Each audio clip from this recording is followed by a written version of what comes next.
Hi friends, வாங்க வீடியோக்குள்ள போகலாம். நம்மளோட சேனலை புதுசாக பார்க்குறவங்க சப்ஸ்கிரைப் பண்ணிட்டு பாருங்க. பொங்கல் பொருள் அப்பதான் அடுத்தடுத்து போடுற வீடியோ உங்களுக்கு வந்து ரெகுலராகவே வரும். நம்மளோட வீடியோ பற்றின கருத்துக்களை கமெண்ட் பாக்ஸில் சொல்லுங்க.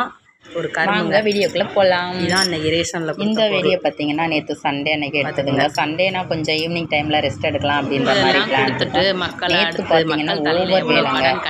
என்ன அப்படின்னு பார்த்தீங்கன்னா காலையில் பார்த்தீங்கன்னா ரேஷன் போடுறாங்க அப்படின்ற மாதிரி சொல்லிட்டாங்க. பொங்கல் ப்ரைஸ் கொடுக்குறோன்னு சொல்லிட்டு போய் ரேஷனில் நானும் என் தம்பி வைப்பும் பொருளெல்லாம் வாங்கிட்டு வந்தாச்சுங்க.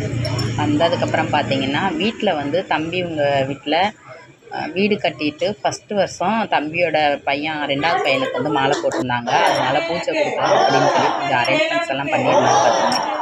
அதனால பக்கத்தில் உள்ளவங்க ஒரு 5-6 ஃபேமிலியை கூப்பிட்டு அதோட குட்டி குட்டி பசங்க அப்பா அம்மா எல்லாரையும் வர வச்சுருந்து கொஞ்சம் பூஜைலாம் அரேஞ்ச்மெண்ட்ஸ் பண்ணியிருந்தாங்க. கொஞ்சம் சாப்பாடு அரேஞ்ச்மெண்ட்ஸ் எல்லாமே பண்ணியிருந்தோம். பூஜை வந்து பார்த்திங்கன்னா ரொம்ப சிறப்பாகவே இருந்துச்சு. பூஜை எல்லாம் முடிச்சுட்டு அப்பா கொஞ்சம் நேரம் பஜனை பாட்டு எல்லாமே பாடினாங்க. அவ்வளோ அருமையாக இருந்துச்சு. எல்லாமே வந்து சாமி கும்பிட்றதுன்றது வந்து எங்களுக்கு ரொம்பவே பிடிக்கும். உங்களுக்கு பிடிக்குமா அப்படின்றத கமெண்ட் பாக்ஸில் சொல்லுங்கள். எப்போ பார்த்தாலும் சாமி வீடியோவாக போட்டுக்கிட்டே இருக்கீங்களே அப்படின்ற மாதிரி நினச்சிடாதீங்க. மார்கழி மாதம் எல்லாமே மாலை போடுவோம். அதனால் வேண்டிய ரெகுலராகவே கோயிலுக்கு போயிடுவாங்க. ஓரளவுக்கு எப்பயுமே நான் வந்து விநாயகர்களுக்கு என்னால் முடிஞ்ச அளவுக்கு பூஜைக்கு என்னால் முடிஞ்ச அளவுக்கு சாப்பாடு பொங்கல் இந்த மாதிரி அரேஞ்ச்மெண்ட்ஸ் மாதத்தில் ஒரு நாள் மார்கழி மாதம் ஒரு நாள் எப்பயுமே பண்ணிடுவேன்.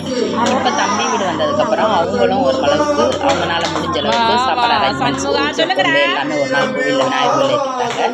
அது போக தம்பி பையன் குட்டி பையனுக்கு முதல் வருஷம் மாலை போட்டதுனால வேண்டி தம்பியும் வீடு கட்டி இப்போ தான் ஃபஸ்ட் டைம் அந்த வீட்டில் இருக்கிறதுனால வேண்டி பூஜை கொடுக்கறதுக்காக அரேஞ்ச்மெண்ட்ஸ் பண்ணியிருந்தோம். எல்லாமே ரொம்ப சூப்பராகவே இருந்துச்சு. எல்லா வேலையும் முடிச்சுட்டு வந்தவங்களுக்கு எல்லாமே சாப்பாடெல்லாம் போட்டு எல்லா அரேஞ்ச்மெண்ட்ஸுமே எல்லாமே நல்லா அமைஞ்சதுங்க. நேற்று முடிச்சதுக்கப்புறம் பார்த்தீங்கன்னா நேற்று ஈவினிங் டைமில் கொஞ்சம் ஃப்ரீயாக இருக்கிறதுனால வேண்டி எல்லாரும் வந்து தம்பி என்னோடய பையன் தம்பி பசங்க பக்கத்தில் உள்ள குட்டி பசங்க எல்லோரும் போயிட்டு பூஜை முடித்ததுக்கப்புறம் கிரிக்கெட் விளையாட போயிட்டாங்க. நேற்று வந்து ஓரளவுக்கு ரொம்ப ஜாலியாகவே போச்சு பொழுது. ஆனால் பயங்கர வேலை பார்த்துக்குங்க. நானும் எவ்வளவோ ஓடிக்கிட்டே இருக்கேன். கடவுள் ஒரு நாளைக்குனாலும் நம்மளை உட்கார வச்சு ரெஸ்ட் எடுக்கிற அளவுக்கு நம்மளுக்கு வழிமுறைகள் காமிச்சிருவார் அப்படின்னு சொல்லிட்டு. ஆனால் என்னோடய ஓட்டங்கள் வந்து இருக்க அதிகமாக தான் ஆகுது. அதை வந்து குறையிறதுக்கான வழியை கடவுள் இன்னும் எனக்கு விடலை.